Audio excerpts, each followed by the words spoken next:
Ito ay rated SPG. Striktong patnubay at gabay ng magulang ang kailangan. Maaaring may masiselang tema, lengguwahe, karahasan, sexual, horror o droga na hindi angkop sa mga bata. Aalis ng bansa sina Christy at Jordan kasama ang mga anak nila. Abangan natin sa asawa ng asawa ko.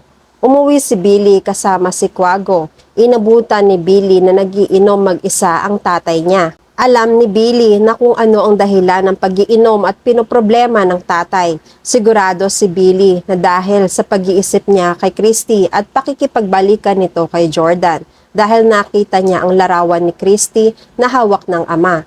Pinayuhan ng anak, nakalimutan na si Christy para makamove on na rin ng tatay. Pinili na ni Nay Christy at ni Sir Jordan na magsama. Sana matanggap na ng tatay niya ang katotohanan. Palayain na niya ang nararamdaman, pati na rin si Nay Christy. Masama ang dating nito kay Leon. Hindi niya gusto ang mga payo ng anak. Dahil para kay Leon, si Christy ay para sa kanya. Hindi niya kayang basta na lang isuko si Christy kay Jordan. Sobrang nasasaktan si Leon sa mga naging desisyon ni Christy na balikan si Jordan. Nagalit si Leon kay Billy. Nasigawan niya si Billy. Nagulat si Quago at Billy sa inasal ng ama. Dahil sa pagkabigla ni Billy, umiyak siya. Nahirapan huminga si Billy. Kinabahan naman si Leon. Hindi niya sinasadya na masigawan si Billy. Laking pagsisisi niya dahil sa ginawa niyang pagsigaw kay Billy. Tinulungan ni Quago si Billy para kumalma. Binigyan rin ng tubig na maiinom hanggang naging kalmado na ulit si Billy. Humingi siya ng tawad sa anak. Pinagpahinga na niya si Billy. Kinabukasan nalaman ito ni Hannah. Nagtalo sina Hannah at Leon dahil sa sakit na nararamdaman ni Leon sa pagbabalikan ni na Christy at Jordan. Pati si Billy nadadamay sa pagiging magagalitin ni Leon gawa ng pagsaselos. Nagagalit na si Hannah. May mga pagkakamali si Hannah nung nakaraan. Alam niya na nagkamali siya, pero sinabi niya kay Leon na wag naman pati si Billy ay idamay pa niya. Dumipensa si Leon na hindi naman niya hawak ang nararamdaman ni Billy para kay Hannah. Isa pa, hindi naman niya sinisiraan si Hannah kay Billy. Napasigaw si Hannah. Hindi lang naman tungkol sa kanila ang sinasabi niya. Pati na rin ang bubog sa puso ni Leon ay nakakaapekto rin kay Billy. Naaapektuhan si Billy dahil nakikita niyang nahihirapan ang tatay niya. Kung pwede lang maturuan ng puso, sana si Hannah na lang ulit ang mahalin ni Leon, kagaya ng dati. Sa kabilang banda, kinausap ng masinsina ni Jordan si Christy habang magkatabi sila.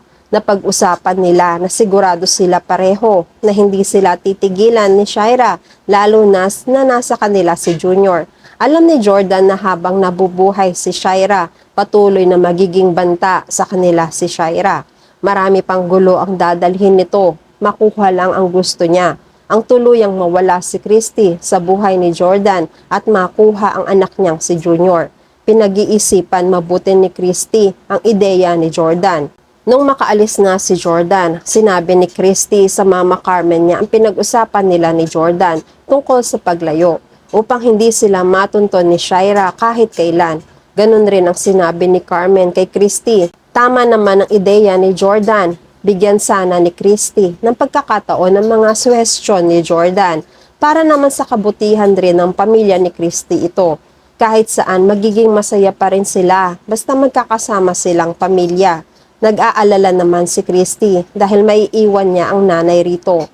Pero sinisigurado ni Carmen na magiging maayos lang din siya kapag alam niya na nasa ligtas at malayong lugar sila mula kay Shaira. Umiiyak si Christy dahil sigurado siyang mamimiss niya ang nanay. Sinabi na rin ni Christy ang plano nila ni Jordan kay Tori. Isang araw dumalaw sina Leon at Billy sa bahay ni na Tori. Wala rito si Christy. Ang kasama ni Tori dito ay ang lola niya at ang kapatid na si Jeremy. Binanggit ni Tori ang plano ng magulang niya na aalis sila ng Pinas para makalayo-layo. Mag-uumpisa sila ng panibagong buhay kasama ng buo nilang pamilya. Nalulungkot naman si Tori pero ito ang kailangan nila para maging ligtas sila mula kay Shaira.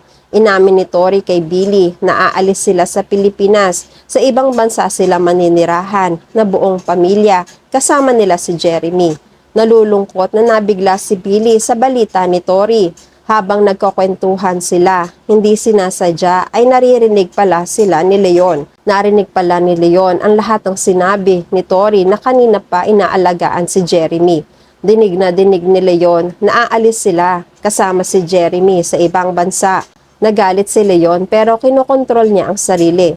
Tinanong agad ni Leon kung saan nila dadalhin si Jeremy katulad ng mga unang binanggit ni Tori. Nagulat si Tori, hindi niya alam ang sasabihin dahil hindi niya inaasahan na maririnig pala sila ni Leon.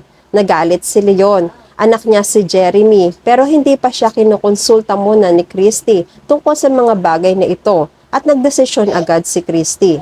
Magkakaroon ng maigting pagtatalo sina Christy at Leon tungkol dito. At yan ang mga pakakaabangan natin sa Asawa ng Asawa Ko. Please like this video and please subscribe to my channel. At magkita-kita po muli tayo sa mga susunod pang episodes.